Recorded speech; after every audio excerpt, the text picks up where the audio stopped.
और यह कहकर आपने पूरे जाट समाज का अपमान किया है। जाट रेजिमेंट है भारतीय सेना में।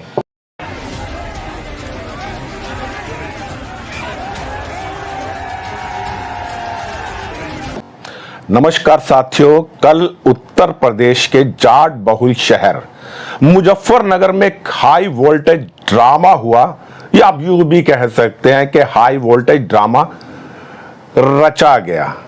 कल मुजफ्फरनगर में जो पहलगाम में घूमने गए हिंदू पर्यटक गए थे, जिनकी आतंकवादियों ने निर्मम हत्या कर दी थी, उसके आक्रोश स्वरूप एक महारैली का आयोजन किया गया था। बड़े आराम से रैली चल रही थी, लेकिन जब मंच पर अचानक ही किसान नेता राकेश टिकैत पहुंचे तो भीड़ में खड़े हुए कुछ लोगों ने उनके खिलाफ नारेबाजी कही, उन्हें देश का गद्दार बताया और उन्हें कहा कि यहां से वापस चले जाओ। बस राकेश टिकैत भी जोश में आ गए, क्योंकि उन्हें आदत है दूसरों का बक्कल तारने की, और वो उन लोगों के चंद लोगों का बक्कल तारने के लिए जब मंच से नीचे उतरे तो पीछे से उनकी किसी ने पगड़ी खींच दी। क्या ये पहले से कोई स्क्रिप्टेड योजना थी, यानी पहले से यह पटकथा लिख दी गई थी? और कौन थे पगड़ी उतारने वाले, मैं पूरा खुलासा करूंगा पूरे सबूतों के साथ और तथ्यों के साथ, क्योंकि मैं मामले की तह तक जाता हूं। लेकिन सबसे पहले आप ये वीडियो देखिए।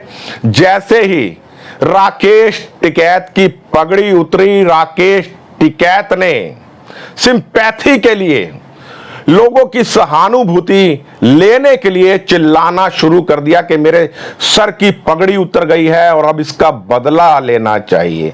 राकेश टिकैत ने एक पीसी करी, यानी प्रेस कॉन्फ्रेंस, और उसमें उनके छोटे भाई नरेश टिकैत ने क्या कहा, सबसे पहले आप ये वीडियो देखिए और उसके बाद मैं वह वीडियो दिखाऊंगा कि किसने उनकी पगड़ी उतारी और कौन थे पगड़ी उतारने वाले और किसने इस पूरी पटकथा को लिखा। सबसे पहले देखिए किस तरह नरेश टिकैत धमकाने वाले अंदाज में, वो समझा नहीं रहे हैं बल्कि धमका रहे हैं।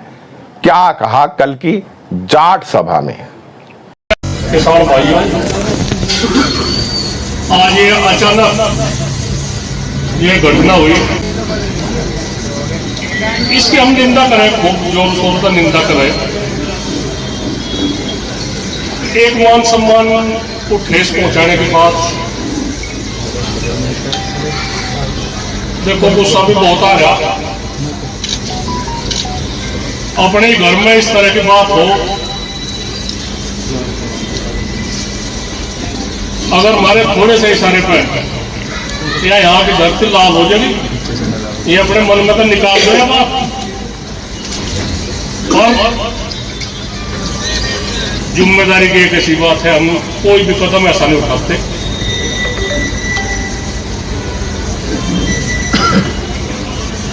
मान सम्मान की बात, देश प्रेम की बात, हमारे तो बड़ा देश प्रेमी कौन हो सके भाई? और ये हमें देशद्रोही की श्रेणी में जाना चाह रहे।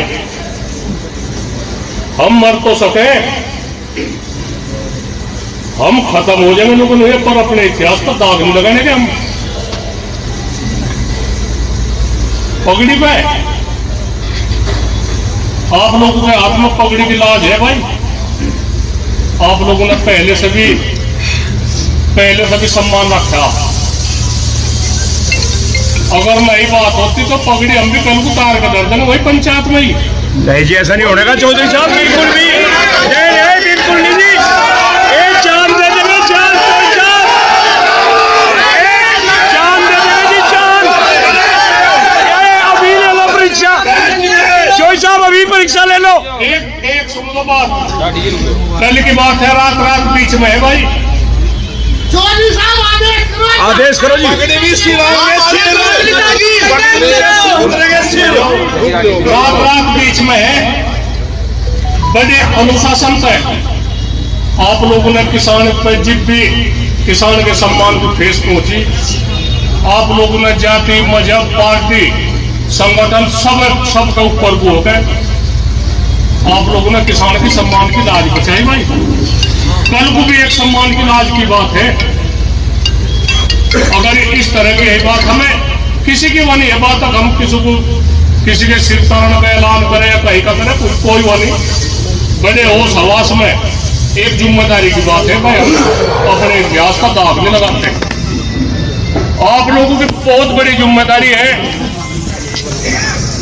किसी की एक मूंगफली भी ना उठ जा, एक मूंगफली भी ना उठ जा, किसी को कोई अब सपना कहा जा। अगर कल को कोई आवे तो उसका स्वागत है, अगर नहीं आता तो वो विरोधी माना जाएगा। सब आवेंगे जी, ये सब आवेंगे बाबा जी। वो इन किसानों का विरोधी माना जाएगा। हमने कह दिया सबकी जरूरत है भाई। अपने मनमुटाव हो सके, हमारे किसी के साथ मनमुटाव हो गया, वो कोई किसी गुस्से में हो, किसी उसकी बात हो, वो एक अलग बात है। कल को किसानों के अस्तित्व की बात है भाई, उसमें सबाना किसी को अपने तरीके का किसी को फोन कर लियो भाई, यू ही फोन है जिस पे भी सब पता लग जाए क्या है बातचीत। सब कल को आना बड़े तरीके का आना, बहुत इंतजाम का आना, कोई वाहन तेज न चलावे, कोई वो न चलावे।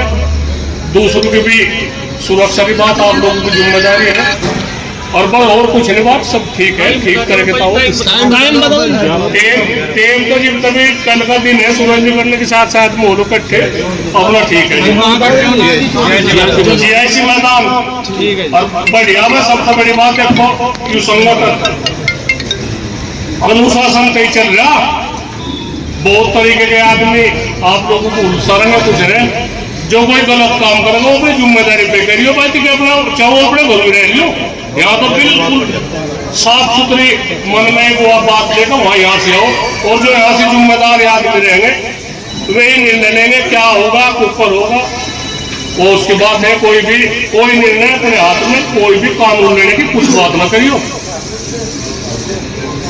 और वो ठीक है जी। जय हिंद, जय भारत।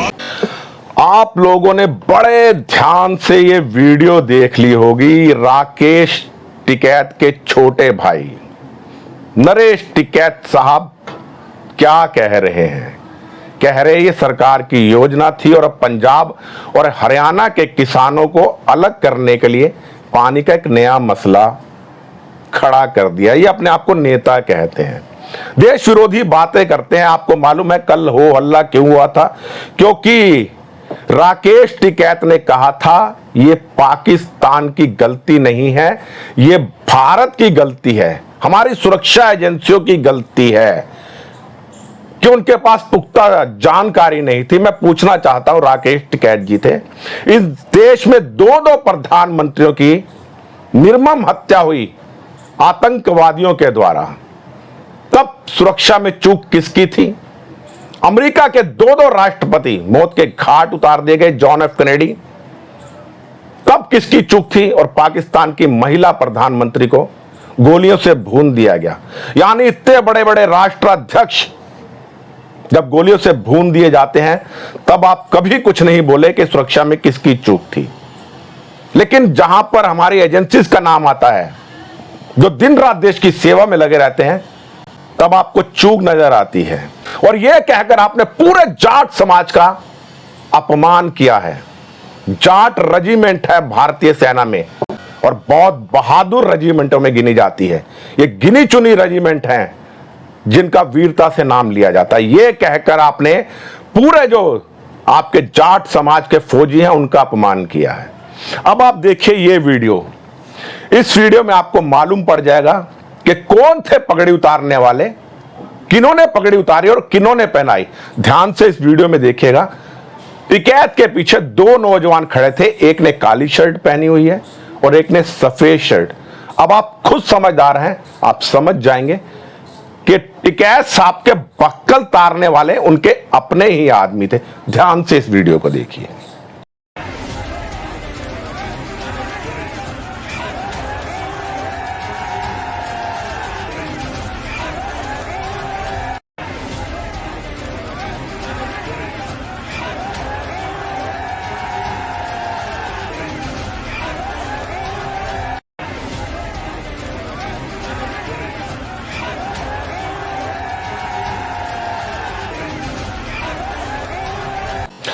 आपने यह वीडियो भी देख ली होगी।